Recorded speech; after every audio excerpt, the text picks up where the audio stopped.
I'm Abigail. And I'm Keith. And this is the Global Treasures Podcast. We'll cover different World Heritage Sites each episode. These sites have been identified as having outstanding universal value. Because they have cultural and/or natural significance that's so exceptional that it transcends national boundaries and is of importance to present and future generations. There are 1,199 sites across the world, with more being added each year. We'll explore the legends, history, travel tips, and so much more. Welcome to Season 2, where we will explore the 45 sites that UNESCO added in 1979.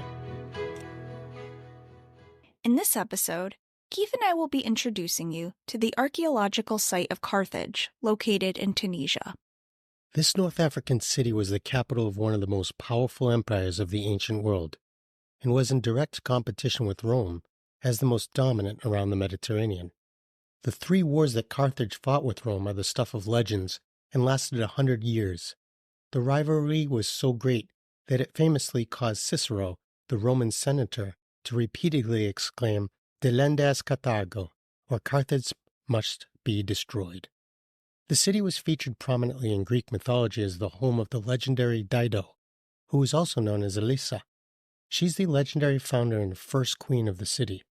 The original queen of the Phoenician city-state of Tyre, located in modern Lebanon, she fled tyranny and founded her own city in northwest Africa. Since we only know of Dido through Greek and Roman sources, all of which were written well after the founding of the city, the historical accuracy of this legend is uncertain, but it is still wonderful to explore. The details are best known from the account given in Virgil's epic poem, the Aeneid, written about 20 BC, which recounts the legendary story of the Trojan hero Aeneas. Dido is painted as a clever and enterprising woman who is Aeneas' lover, who runs away from her evil brother Pygmalion after finding out that he had her husband killed. Under Dido's leadership, the city of Carthage is founded and quickly becomes prosperous. Dido remains a figure that has endured. She inspired countless poems, operas, and classical oil paintings, and as a result, her legend continues on. In the 20th century, she was chosen as a national symbol in Tunisia, so that Tunisian women can be referred to as daughters of Dido. She was even featured on Tunisian currency in 2006. So the name Carthage means new city or new town, and the city was declared a UNESCO site in 1979. It became the most powerful trading and commercial city in the Mediterranean from 650 BC until its destruction in 146 BC. By about 200 BC, the city was the original Mediterranean superpower with vast control over trading ports and various North African trade routes. At its height, Carthage controlled much of North Africa, Sardinia, Corsica, Sicily, and the Iberian Peninsula. The city also became the second largest in the ancient Mediterranean, only behind Alexandria, the capital of Ptolemaic Egypt. A visit to this archaeological area reveals some spectacular main sites. There's so much to see and study here that there are still ruins that haven't been studied, and no one knows what they are yet. Driving through the area on the main roads, you'll pass columns reaching up to the sky and stone structures that have not even been fully unearthed. Carthage is currently seeing a revitalization of archaeological efforts by the Tunisian Ministry of Culture and the European Union that is aiming to restore several of the numerous sites of the ancient city. This effort is also aiming to renovate the Carthage National Museum, and the museum is expected to reopen in June of 2026. So if you're listening to this episode after that time, make sure to make the museum part of your travel plans. It is rumored that it is going to be outstanding. A 20-minute drive away from the present-day city of Tunis, from the peak of Bursa Hill, which overlooks the Punic port that was responsible for growing the city's power, you can explore the ancient Acropolis, which is the upper, fortified height of the ancient city, the aforementioned museum, and also several wonderfully maintained Carthaginian houses. Starting from this complex on the top of the hill, you can descend into the ancient city to explore the crescent-shaped port that was home to the famous Carthaginian fleet.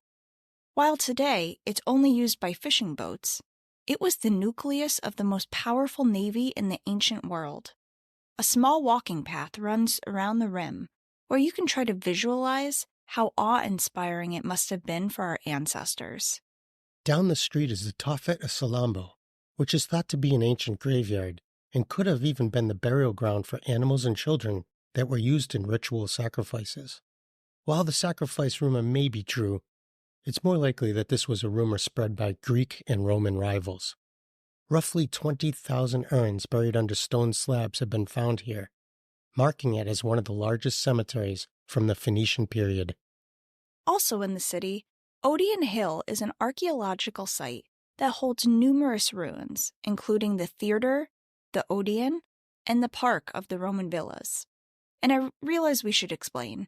An Odeon is the name for ancient Greek and Roman buildings built for activities such as singing, shows, and poetry competitions. So, the park includes the Villa of the Aviary, the best-preserved Roman villa within the site of Carthage. Another, the House of Horses, contains a mosaic of more than 50 circus horses bordered by hunting scenes. While most of the rest of the Roman villas are not in the best shape, you can see that the neighborhood had orthogonal streets with successive tiers of houses and streets built into the side of the hill. In size, the Theater of Carthage is the second largest Roman theater in Africa behind the one in Utica. The theater is the stuff of legends and can even be explored today. It extends over an area equivalent to 4 city blocks and is probably from the time of Augustus Caesar.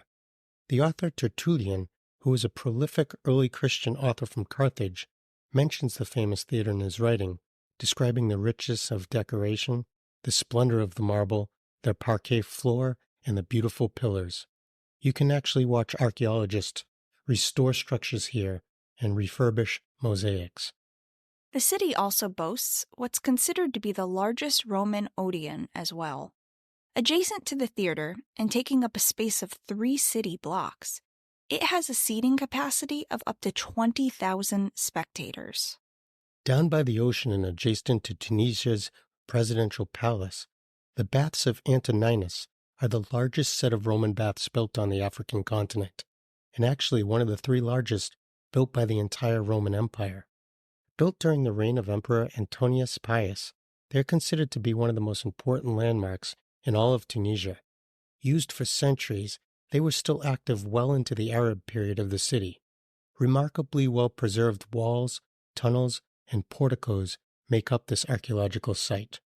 The source of the water for these baths is one of the longest Roman aqueducts, the 82-mile-long Saguan Aqueduct.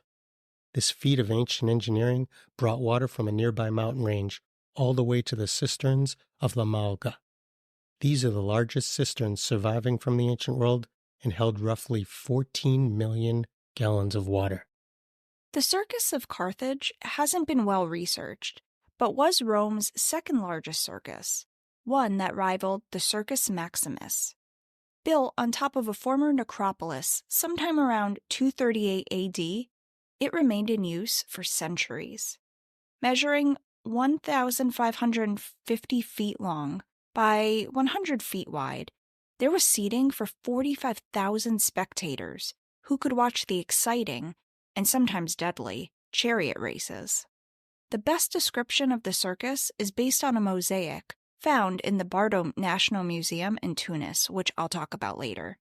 It's the only mosaic to show both the interior and exterior facade. The city was a fantastic melting pot of cultures due to the centralized trade. Greeks, Phoenicians, Italians, Iberians, Nubians, and Libyans from North Africa all met, traded goods, traded ideas, religion, and culture, and as a result, created a city that was truly unique in the ancient world.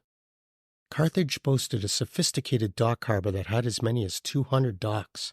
This, along with an extremely wealthy population, supported a sprawling metropolis of temples, markets, and estates within the city. From roughly 650 BC to 146 BC, Carthage grew from a small colony to the capital of a sprawling empire.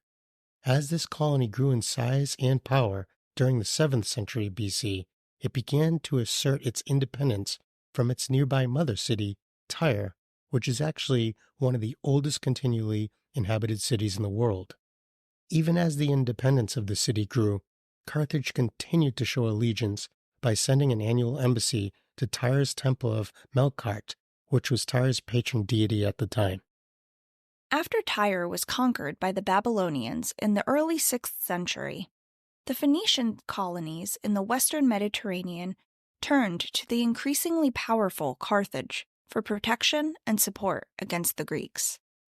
Other ancient Phoenician colonies, such as Utica and Gades in Hispania, which is also known as modern-day Spain, became bound to Carthage by treaties, thus expanding Carthage's reach. A note to remember throughout this episode: we'll both often use the word Punic to describe Carthage and the events surrounding this ancient city. Punic is often used as a synonym for Carthaginian, so don't be thrown off. When I first learned about ancient Carthage and studied it, it seemed like the authors were describing something else, but Carthage and Carthaginian events, people, and culture are often referred to as Punic. So even though Carthage had extensive contact with Greeks and Libyans, the Carthaginians retained the Punic language, which was a dialect related to Hebrew. This language would long outlast the Carthaginian Empire, all the way into the 5th century AD, with some linguistic historians claiming that it may have even lasted as long as the 9th century. As the city became more and more powerful through its unrivaled navy, it started to become clear that they treated their allies very differently than Rome did. Roman allies at the time participated in mutual defensive organizations under the direct leadership of Rome and gradually integrated the people into Roman society, granting rights and even citizenship. Carthage approached the arrangement much differently. Carthage preferred to extract taxes from its loose confederation of subjects and the subjects' allies. These taxes were used to finance Carthage's powerful navy and to buy mercenary soldiers. We both think that it's important to understand the history of this city in order to also understand how important the archaeological site is and why UNESCO chose it for listing under the World Heritage Sites. So let's cover some of the main events of the Punic Empire. As mentioned before, 814 BC is the traditional founding date for the city, although, as we mentioned, Queen Dido is said to have founded the city in 825. Over the next 300 years, the city grew in power and in importance due to the focus placed on trade and, consequently, the navy that protected that trade. This growth led Carthage to eventually fight Greece for dominance in Sicily, which is one of the regions of modern-day Italy. From 580 BC to 306 BC, Carthage fought battle after battle against other cultures and nations to expand its reach. Some of these battles are famous enough to be studied today, such as the Battle of Elijah off the coast of Corsica and the Battle of Himera. The naval and military action during this time led to the first treaty between Rome and Carthage, the expansion of the Carthaginian Empire into the Iberian Peninsula, the control of Sicily by Carthage, and the further expansion of Carthage deeper into North Africa. In 264 BC, the Mamertines, who were a small mercenary band of Italian origin, held the city of Messina in Italy, where they used it as a raiding base. When their city was besieged by a nearby city of Syracuse in 265 BC, they called for help from a nearby Carthaginian navy. After several escalations where allies were increasingly called, Carthage and Rome were brought into direct conflict. This war was fought between the two superpowers for over 22 years and was known as the First Punic War. During this war, the two ancient superpowers fought to establish control over the very important strategic islands of Corsica and Sicily. This war resulted in Carthage ceding Sicily and the Lipari Islands, but also forced Carthage to pay reparations to Rome. During this time, one of the most famous Carthaginians was born to Hamilcar Barca, one of the Carthaginian generals, in 247 BC. This child's name was Hannibal, who would be one of the most powerful enemies of the Roman Empire, and would eventually single-handedly spark the Second Punic War. As Carthage was further expanding into modern-day Spain in 237 BC, An agreement was made between Rome and Carthage not to cross the Ebro River. Ignoring this, a young Hannibal takes control of Carthage's armies in Spain and crosses the Ebro to sack the city of Saguntum, a Roman ally, and this sparks the Second Punic War. In 218 BC, Hannibal left Spain in his famous trek to cross the Pyrenees and Alps to avoid the Roman navy with 30,000 troops, 15,000 horses, and 37 war elephants. Taking only 16 days to cross the mountains, he launched an attack on Rome from the north. Winning 3 battles in succession, Hannibal advanced on Rome itself, but couldn't take the city due to lack of supplies and reinforcements. In 216, Hannibal wins the incredibly famous Battle of Cannae, which becomes the worst defeat in Roman Empire's history. The war continues to be fought by 2 empires throughout northern Africa, the Iberian Peninsula, the Mediterranean islands, and even in Italy. By 205 BC, the Carthaginians were driven out of the Iberian Peninsula, and the famous Roman general Scipio Africanus sailed to North Africa with his armies. This leads to Carthage recalling Hannibal from Italy to defend the city against Scipio. Scipio defeated Hannibal at the Battle of Zama and ended the Second Punic War, in which Carthage was defeated for a second time by Rome.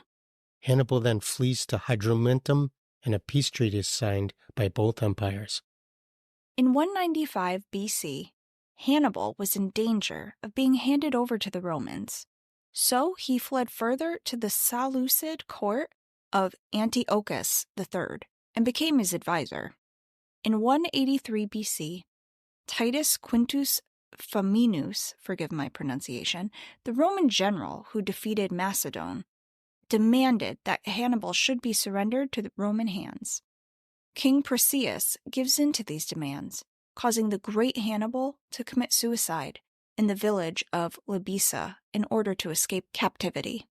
45 years later, a Carthaginian army attacks Numidia, breaking the Second Punic War peace treaty, which sparks a third Punic War between Rome and Carthage. A year after, Rome sends an army of 80,000 infantry and 40,000 cavalry to attack and siege Carthage. For 2 years, the city holds out in this siege until Scipio Africanus the Younger takes control of the siege and orders the construction of a mole, which is kind of a massive wall, across the Carthage harbor, thus blocking aid by the Punic navy. The siege is eventually successful, and in 146 BC, the city of Carthage is utterly destroyed, and its lands become the new Roman province of Africa. Scipio Africanus the Younger completely enslaves its entire population, and Carthage effectively ceases to be an empire for the rest of history. Between the years of 49 and 44 BC, Julius Caesar would establish Carthage as a Roman colony, and his successor, Augustus Caesar, would continue to support its development. After a few decades, Carthage would become one of Rome's most important colonies. By the 1st century AD, it had grown to become the second largest city in the western half of the Roman Empire, with a peak population of 500,000. The city continued to grow in importance for the Roman Empire and eventually became the capital of the Roman province of Africa, which was a major breadbasket for the entire empire.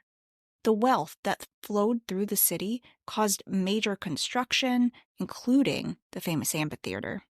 In 397, Carthage became the center of early Christianity, and the city developed the Bursa Hill area with luxurious dwellings, including the Villa des Volières, which is the Villa of the Aviary. A circular monument called Rotunda sur Podium Carré was excavated nearby during a UNESCO campaign, and this monument can be visited today. In 439, the city was conquered by the Vandals, and thus served as the capital of the Vandal kingdom for more than a century. It was reconquered by the Eastern Roman Empire in 534, and went back to serving as an important Eastern Roman regional center. For the next 165 years, the city was the capital of Byzantine North Africa.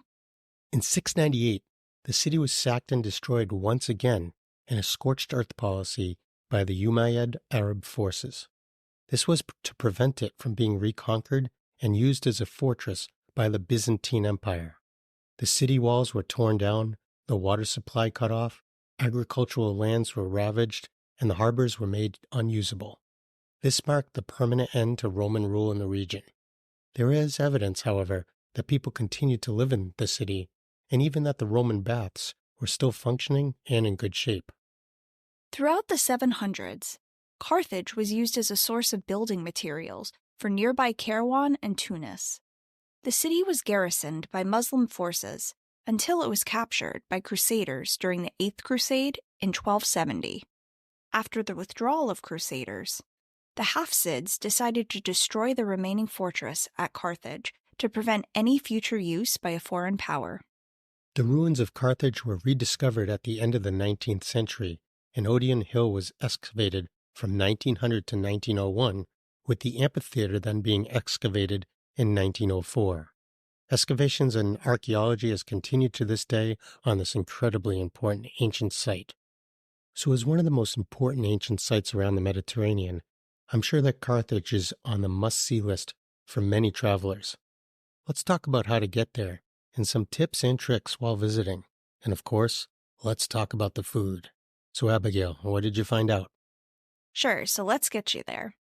If you're flying into Tunisia from another country, you'll want to fly into the Tunis-Carthage airport and take the metro line, a bus, or taxi to Carthage, which should only take you about 15 minutes or so. They're very close together. Once you get to the archaeological site, you can purchase a ticket that will get you into all of the sites. Or you can try to find information on buying a ticket in advance online through the official government website to avoid waiting in long lines. Tickets are inexpensive, but you could consider booking a tour or getting a personal guide who speaks your native language and knows the history, because there are no informational plaques or signs at the sites, and the primary language is Arabic, so you might otherwise find yourself staring at buildings or monuments, not actually knowing the context or what you're looking at. Also, the different sites are spread out, so expect to do a lot of walking. And if you have a disability, this isn't a site where you're necessarily going to be accommodated if you have physical needs. All right, that's good stuff. So what seems like the best time of year to visit? Per usual, I encourage you to use the weather as your guide. That often helps Keith and I. While it's in the mid-50s Fahrenheit in January, which is comfortable, it can get up to the mid-80s in summer, which are hot and dry. The winters seem to be more mild and rainy. However, I should note that this is a site that gets a lot of visitors, so that might change your tune in terms of when you want to go, because you may encounter crowds. Carthage gets 242,500 visitors annually. So obviously Carthage is probably the destination for many visitors. Do people seem to just visit the archaeological site of Carthage, or do they do other things while in the area? I mean, the site is large, so it's not like you'll be in and out in an hour. However, some sites you can couple include the Bardo Museum, which is in Tunis, and houses Islamic art, among other treasures. People often visit the Medina of Tunis as well in the same trip, which is also a UNESCO site. In terms of where you can stay, there are a lot of nice hotels to budget-friendly hostels. Also, some things to note, this country has some of the most interesting laws I've noted so far in my research. Example number 1, it's illegal to take photos of embassies, governmental, and military sites or buildings. So don't just aimlessly take photos of pretty buildings or you might find yourself in hot water.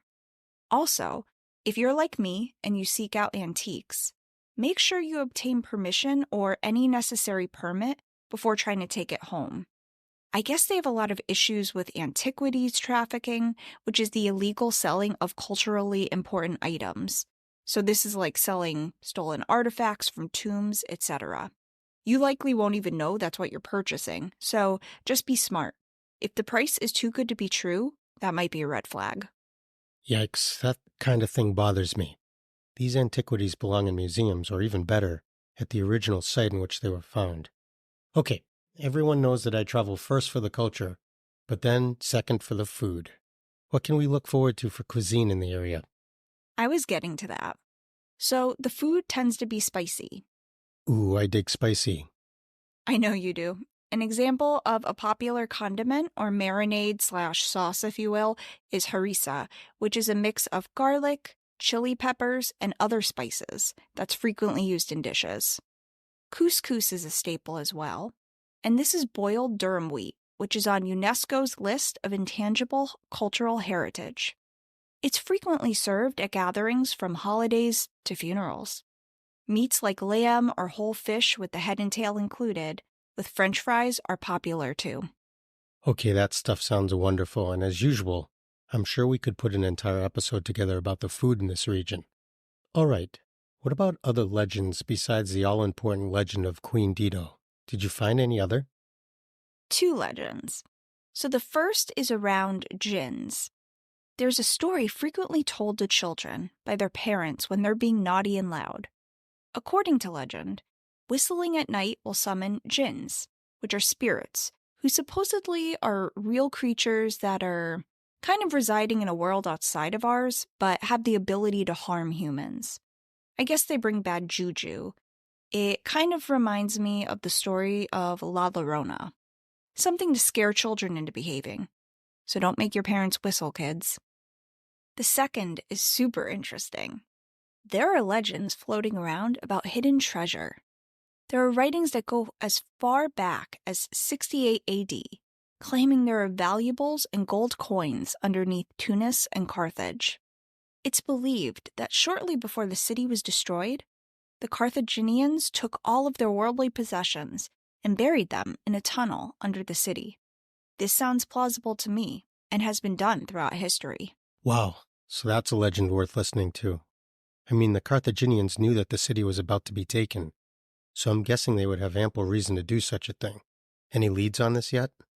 I mean, in terms of proof, when the harbor of Tunis was being built, engineers found traces of a tunnel, but no treasure. However, they didn't go very deep because I'm guessing it wasn't very safe to. Maybe there will be a gold hunting or prospecting show about this in the future. Very intriguing. All right, now I want to transition to talk about some of the issues that this site faces in terms of preservation and keeping its UNESCO World Heritage status. Carthage has been at risk of being taken off the list over the years for a couple of reasons. The first being due to being located on the coast. The rising sea levels and coastal erosion leave the site in danger of damage from future flooding.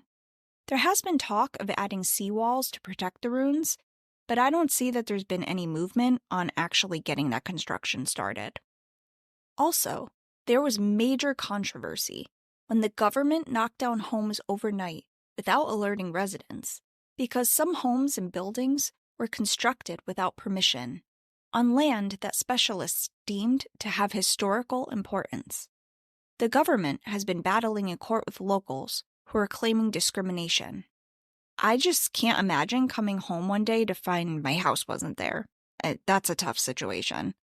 I hope that they're able to find a happy medium between keeping foot traffic to a minimum to protect the site, while also respecting local residents so we can all continue to enjoy this incredible place. Thank you for listening to the Global Treasures podcast. If you would like to support the show, you can subscribe at Apple Podcasts, Spotify, or wherever you get your podcasts. You can also check us out on YouTube and TikTok. Also, tell your friends about us. If you know people who love history and love to travel, share this podcast with them so that they can learn some new history or maybe even get some ideas for their next trip. Join us next time when we travel to Poland to learn the dark history of the Auschwitz-Birkenau Nazi concentration and extermination camp.